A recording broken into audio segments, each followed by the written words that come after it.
Kamusta mga kamay? Welcome back ulit sa panibago na naman natin na topic tungkol sa art.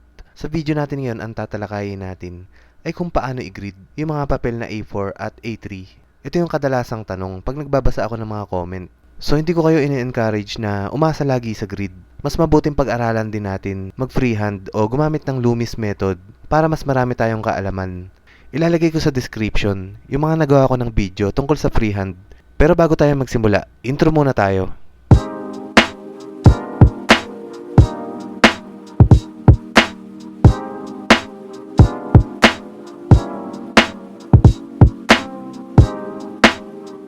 So ano nga ba ang inuuna ko pag gagamit ako ng grid method?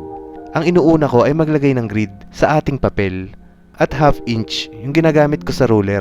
May mga papel na sakto sa mga dulo ng bawat inch at half inch. Ayan, tulad nito. 8.5 by 11 inches yung size ng papel na to. At kita nyo naman na sakto siya. So ang problema ngayon, paano naman i-grid at sukatin yung A4 at A3? Saan natin hahanapin sa ruler yung bilang ng mga size na to? Ito mga kamay, tingnan natin mabuti yung chart na to. Nandito yung A4 at A3. At kung mapapansin nyo, meron ditong conversion ng mga size. Merong mm, hindi marksman sa ml millimeter yan. Merong centimeter at inches. So ang titingnan lang natin ay itong inches. Sa A4 ang nakalagay ay 8.3 by 11.7 inches. So, nasaan yung sukat na to sa ruler? Komplikado pang hanapin, di ba? Pero subukan na natin gumawa ng half inch na grid dito sa A4 na papel. Panoorin nyo lang mga kamay.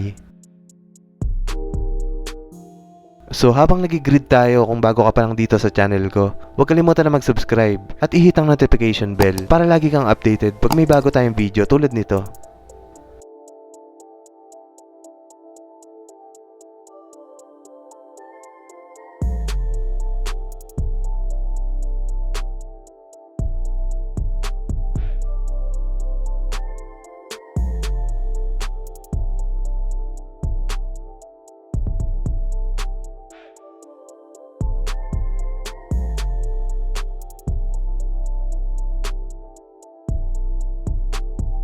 So ito dahil 8.3 lang yung lapad ng papel na to, medyo maliit yung naging itsura ng box sa dulo. Sa 8.5 by 11, sakto yung gilid na to. So bilangin lang natin yung mga nagawa nating mga lines patayo. 1, 2, 3, 4, 5, 6, 7, 8, 9, 10, 11, 12, 13, 14, 15, 16. Ayan, 60 yung patayo na linya. Ito naman pahiga. 1, 2, 3, 4, 5, 6, 7, 8, 9, 10, 11, 12, 13, 14, 15, 16, 17, 18, 19, 20, 21, 22, 23. So, ito yung mga nakuha nating numero. 16 patayo at 23 pahiga. Tandaan natin mabuti yan. Dako naman tayo sa paglagay ng grid sa magiging reference natin. Ito yung isa sa pinakamahalagang part dito mga kamay. Sobrang dami kasing nagko-comment at nagchat-chat sa akin na hindi nila maintindihan kung paano mag-set ng bilang ng grid lines. Unang-una mga kamay, i-crop natin yung photo katulad ng shape ng papel. So dito rectangle dapat. Dahil ganito yung shape ng A4 na papel natin. Pag square yung photo mo, magkakamali ka sa bilang ng grid mo. At ito yung reference na i-grid natin. Sa mga nagtatanong nga pala kung paano gawin black and white yung reference, pwede mo tong edit sa Snapseed.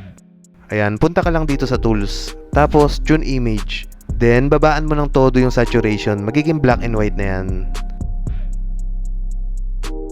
Ayan, so balik tayo sa grid. Ayan, so ito yung isang application na pwede nating gamitin. Libre lang to na madadownload sa Play Store. So ito swipe lang natin.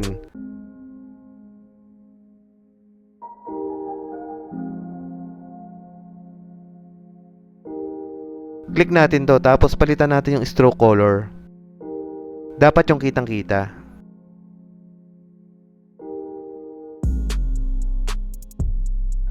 Ito pwede na to.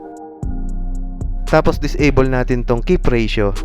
Itong line thickness kahit di mo nagalawin. At ito yung number of vertical lines. Yung binilang natin kanina sa papel natin ay 16. So ito yung unang tandaan natin dito. Yung up kasi na to, nagkakaroon din ng extra grid line sa pinakadulo. So doon na pupunta yung isang bilang. Kaya magiging kulang yung grid sa loob.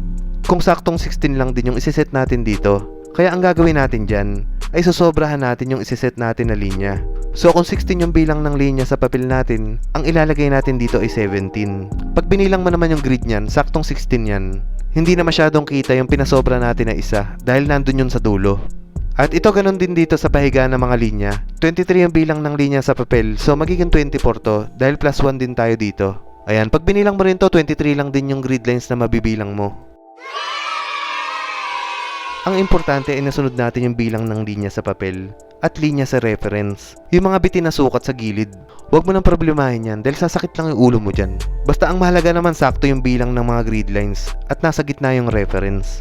So ayan, wala naman pinagkaiba sa A3, ganun lang din yung diskarte doon mga kamay.